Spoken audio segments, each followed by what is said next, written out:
Living God ministry प्रस्तुत करते हैं हर दिन प्रभु यीशु के साथ।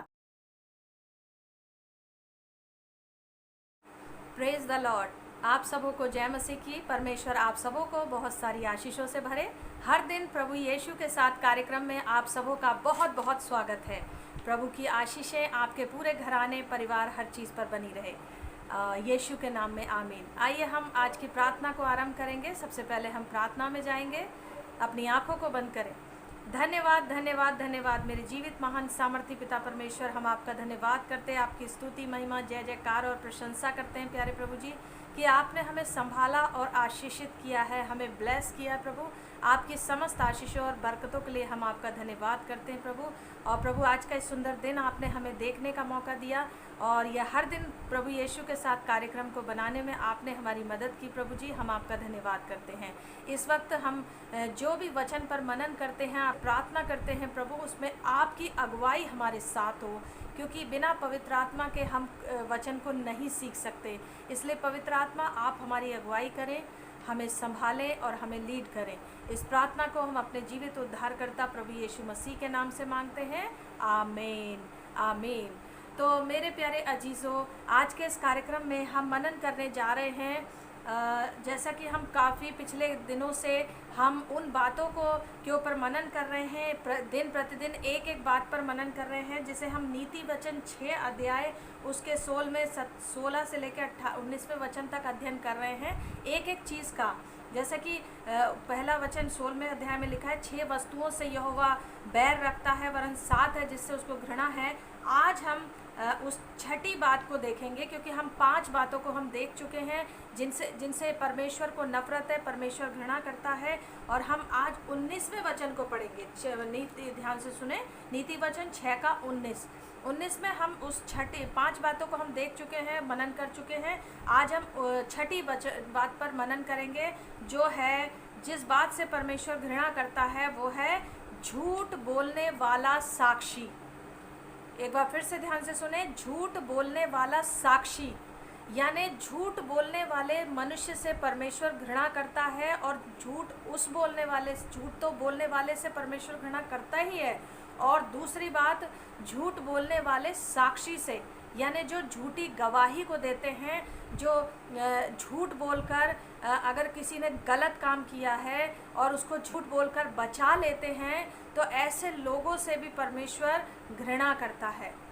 ऐसे लोगों से परमेश्वर घृणा करता है। ये मेरी कही हुई बात नहीं, लेकिन ये परमेश्वर का वचन बाइबल हमें बताती है। जो पवित्र शास्त्र बाइबल में लिखा हुआ है, ये परमेश्वर जो है झूठ बोलने वाले गवाह, झूठ बोलने वाले साक्षी से परमेश्वर घृणा करता है। जैसा कि इसे हम पुराने नियम में ही हम निर्गमन की पुस्तक उसका 20 अध्याय में भी देख लेंगे। 20 अध्याय में भी देख सकते हैं हम इसको, जहाँ पर परमेश्वर ने अपने लोगों को 10 आज्ञाओं को दिया, मूसा नबी के द्वारा 10 आज्ञाओं को दिया। और वो इसमें हम देख रहे हैं, और इसमें है 9वीं आज्ञा। ये 9वीं आज्ञा है जिसको हम अभी मनन कर रहे हैं कि परमेश्वर जो है झूठ बोलने वाले साक्षी से घृणा करता है, नफरत करता है। तो निर्गमन 20 का 16, जिसमें हम 9वें आज्ञा पर मनन करेंगे। तू किसी के विरुद्ध झूठी साक्षी ना देना। परमेश्वर का वचन हमें चिताता है, हमें चेतावनी देता है कि तू किसी के विरुद्ध झूठी साक्षी या झूठी गवाही मत देना। जब ऐसा कोई मौका आ जाए आपके जीवन में कि जब आपको झूठ बोलना पड़े, अगर किसी ने बहुत गलत किया है और उसके विषय में आपको गवाही देनी पड़े, तो वचन बताता है कि तू झूठी साक्षी मत देना, झूठी साक्षी झूठी गवाही ना देना। क्योंकि ये जो है परमेश्वर हमसे इस बात को पूछ नहीं रहा है, बल्कि परमेश्वर जो है इस बात को हमें आज्ञा के रूप में दे रहा है। परमेश्वर की ये आज्ञा है और आज्ञा का पालन करना बहुत ज़रूरी है।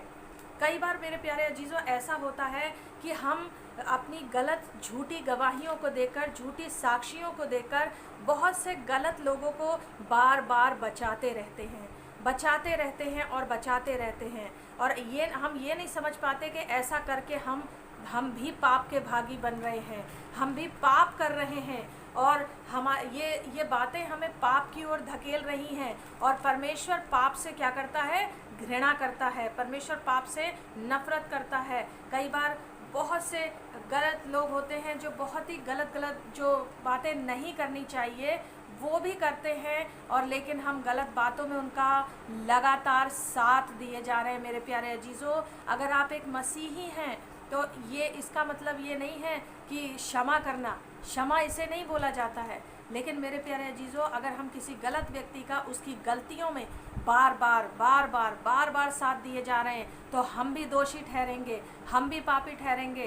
क्योंकि निर्गमन 20 अध्याय के 16वें वचन में अभी हमने पढ़ा है, परमेश्वर ने मूसा नबी के द्वारा जो 10 आज्ञाएं हम लोगों को दी हैं, अपनी कलीसिया को, अपने लोगों को दी, तो उसमें लिखा हुआ है कि तू किसी के विरुद्ध झूठी साक्षी ना देना, क्योंकि परमेश्वर इससे नफरत करता है, घृणा करता है ना। तो हम इस बात को ध्यान करें।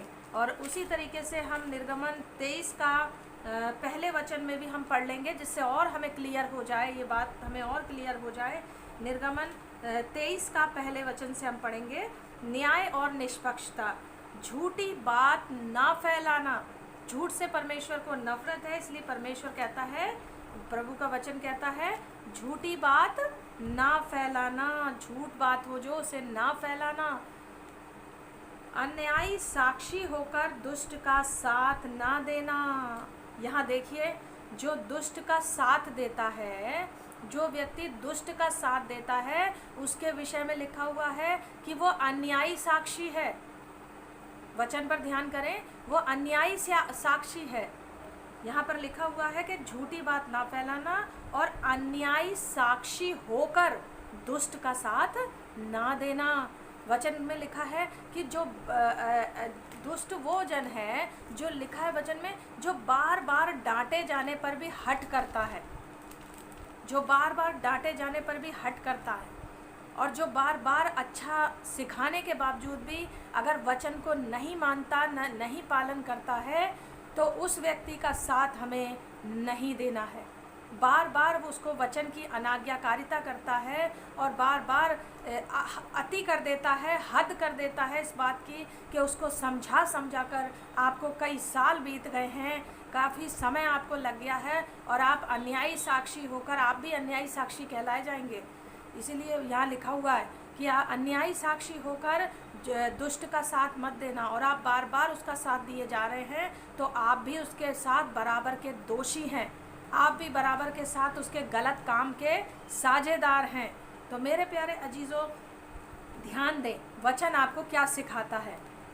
झूठी बात ना फैलाना, अन्यायी साक्षी होकर दुष्ट का साथ, बुराई करने के लिए, ध्यान से सुनते रहे, बुराई करने के लिए तो बहुतों के पीछे हो लेना। बुराई करने के लिए ना तो बहुतों के पीछे हो लेना।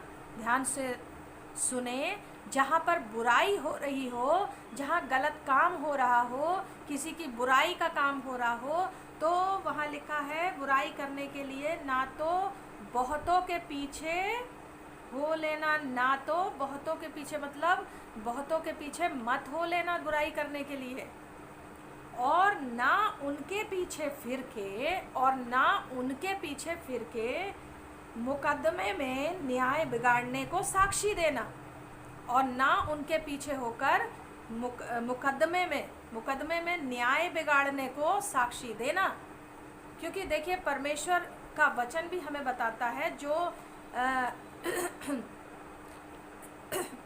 आत्मिक रूप से अगर हम देखते हैं प्रभु के वचन में, कि जब बार बार परमेश्वर का वचन हमें चिता रहा है, और अगर हम यीशु मसीह के दोबारा आगमन से पहले अपने जीवन में सुधार लेकर आ जाते हैं, तब तो ठीक है। लेकिन अगर हम बार बार वचन को सीखने, जानने और समझने के बाद भी अपने जीवन में सुधार को लेकर के नहीं आ रहे हैं, बार बार वही बातें, वही बुराइयाँ, वही नशा, वही व्यभिचार, वही गंदगी का जीवन, वही बुराई का जीवन, वही झूठी साक्षी का जीवन, वही दुष्टों का साथ देने का जीवन, या बहुत सारे ऐसे काम हम जानबूझकर करते चले जा रहे हैं। तो परमेश्वर का वचन हमें बताता है कि फिर कोई बलिदान बाकी नहीं है। हमारे प्रभु ने हमारे लिए बलिदान एक बार वो दे चुका है, अब दोबारा बलिदान नहीं होगा। एक बार बलिदान वो दे चुका है, वो आप बार बार उन बातों को दोहराए जाएंगे, आपका जीवन नाश की ओर बढ़ रहा है अगर आप बार बार उन बातों को दोहराए जा रहे हैं। जो आपके जीवन में जो पाप हैं, जो गलतियां हैं, और कई बार प्रभु के दास आपको बार बार समझा रहे हैं, उसके बावजूद भी आप हट कर रहे हैं, जिद कर रहे हैं, नहीं मान रहे हैं। तो मेरे प्यारे अजीज़ों, परमेश्वर का वचन कहता है कि उसको दंड मिलना निश्चित है। जो लोग आज्ञा पालन में हैं उनके लिए स्वर्ग निश्चित है, और जो लोग अनंत जीवन उनके लिए निश्चित है। और जो लोग अनाज्ञाकारिता में हैं, जो परमेश्वर की आज्ञा को बार बार टाल रहे हैं और गलत कामों को कर रहे हैं और परमेश्वर के वचन को समझ नहीं पा रहे हैं अभी तक, तो वो उनके लिए नरक निश्चित है, यानी दंड जो है वो निश्चित है।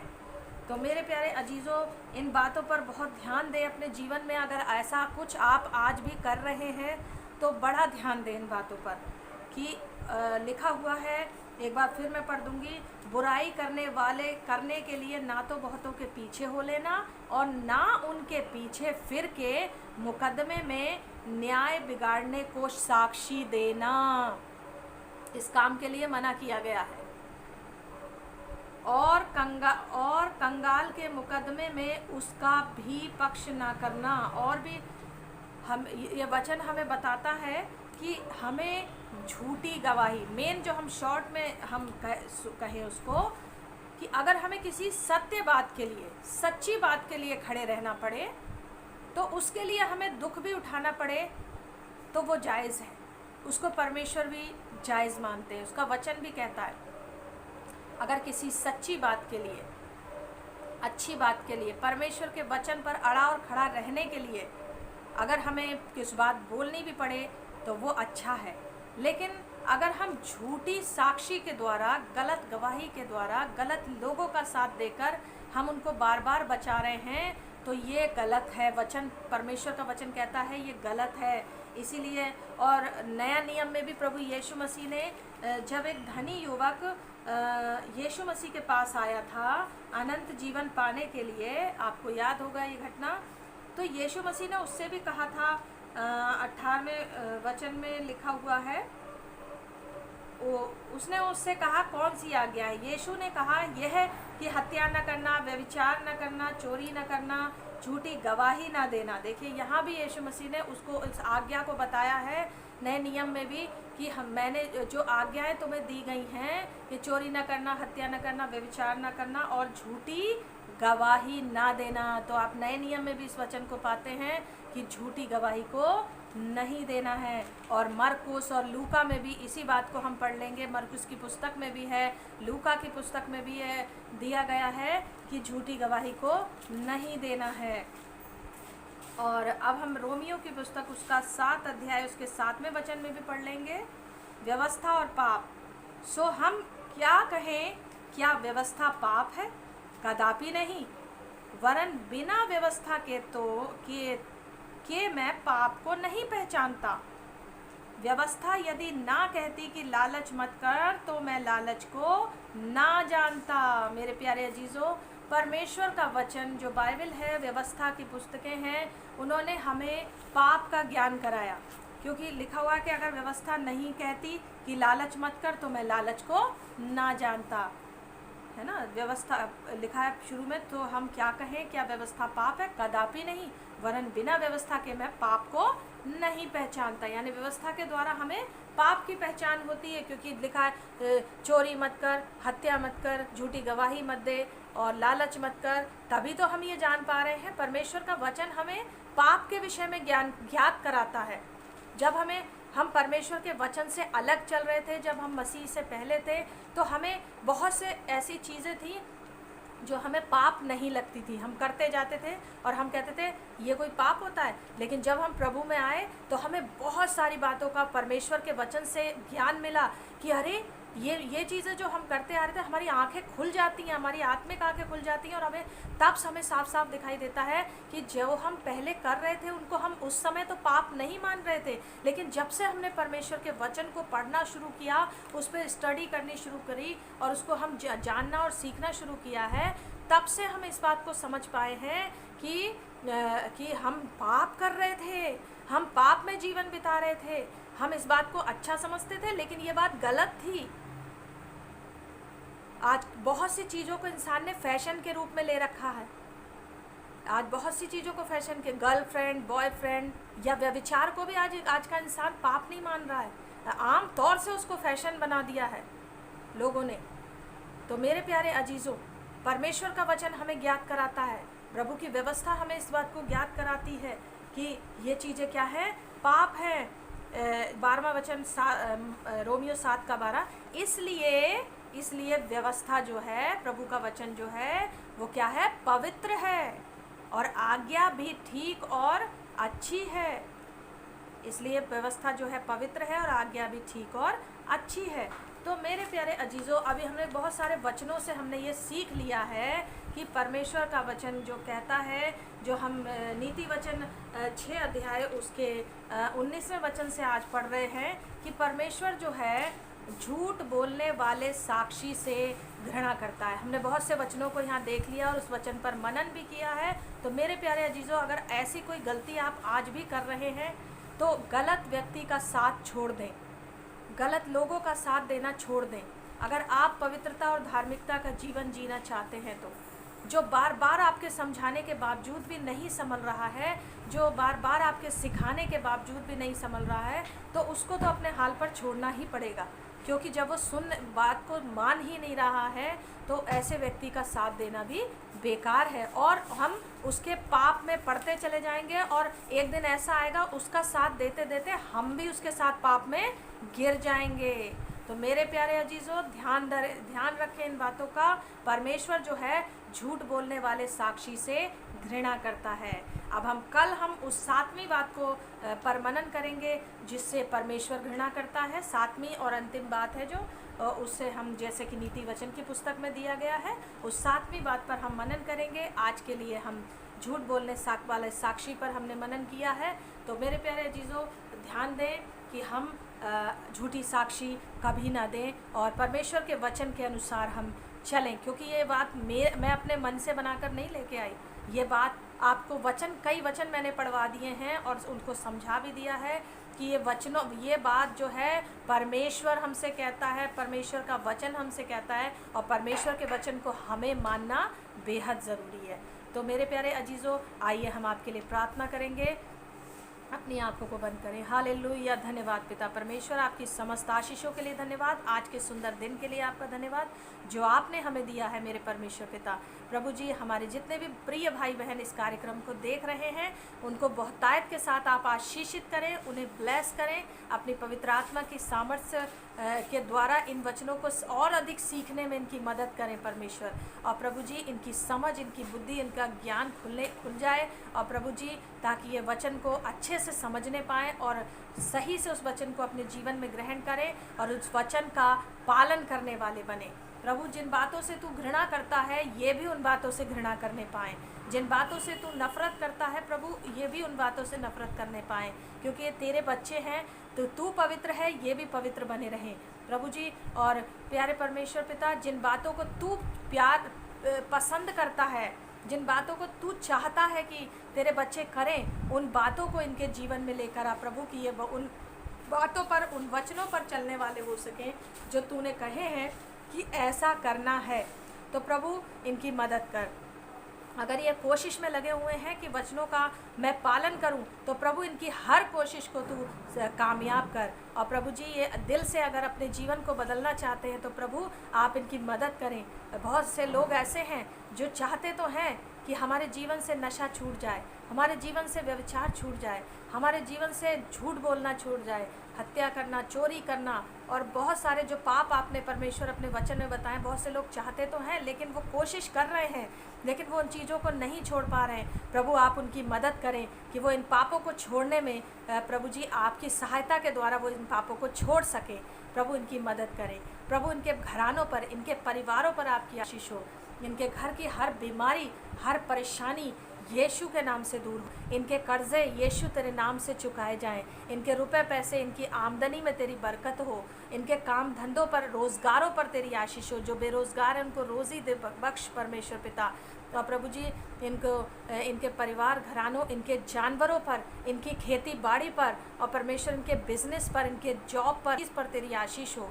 जितने भी लोग इनके परिवार के सदस्य घरों से बाहर दूर रहकर प्रभु ड्यूटी कर रहे हैं, जॉब कर रहे हैं, काम कर रहे हैं, मेहनत कर रहे हैं, परमेश्वर उन घर से बाहर गए हुए लोगों पर भी आपकी आशीष हो, आपकी ब्लेसिंग, उनके कामों पर बरकत हो, उनकी कमाइयों में बरकत हो। प्रभु उनको बहुतायत के साथ आशीष दे प्रभु। और एक बहुत इम्पॉर्टेंट प्रार्थना मेरी ये है कि आपके बच्चे जो हर दिन प्रभु यीशु के साथ कार्यक्रम को देखते हैं, ये इस कार्यक्रम को देखकर भूल जाने वाले नहीं, बल्कि इस जो वचन प्रतिदिन इन्हें बताए जाते हैं उन वचनों का ये पालन करने वाले बन जाएं। और प्रभु ताकि हमारा ये प्रोग्राम को बनाना, हमारी ये मेहनत करना सफल हो। प्रभु यीशु तुझ में सफल हो खुदावन। तेरे बच्चे बचाए जाए, तेरी आत्माएं बचाई जाए प्रभु। ये तेरे दास दासी को बोझ है प्रभु कि इसीलिए इस कार्यक्रम को हम बनाते हैं कि तेरे बच्चे वचन को सुनकर प्रभु अपने जीवन में बदलाव लाएं। प्रभु उनको तेरी आशीषों और बरकतों से भर। सब कुछ तेरे हाथों में सौंपते हैं। इस कार्यक्रम को आशीषित और सभी लोगों को आशीष कर जो इस प्रोग्राम को देखते हैं, सब कुछ तेरे हाथों में सौंपते हैं। प्रार्थना अपने जीवित उद्धारकर्ता प्रभु यीशु मसीह के नाम से मांगते हैं, आमीन आमीन। प्रभु आप सबों को बहुतायत के साथ आशीष करे। मेरे प्यारे अजीज़ भाई बहनों, आप सबको जय मसीह की। God bless you all.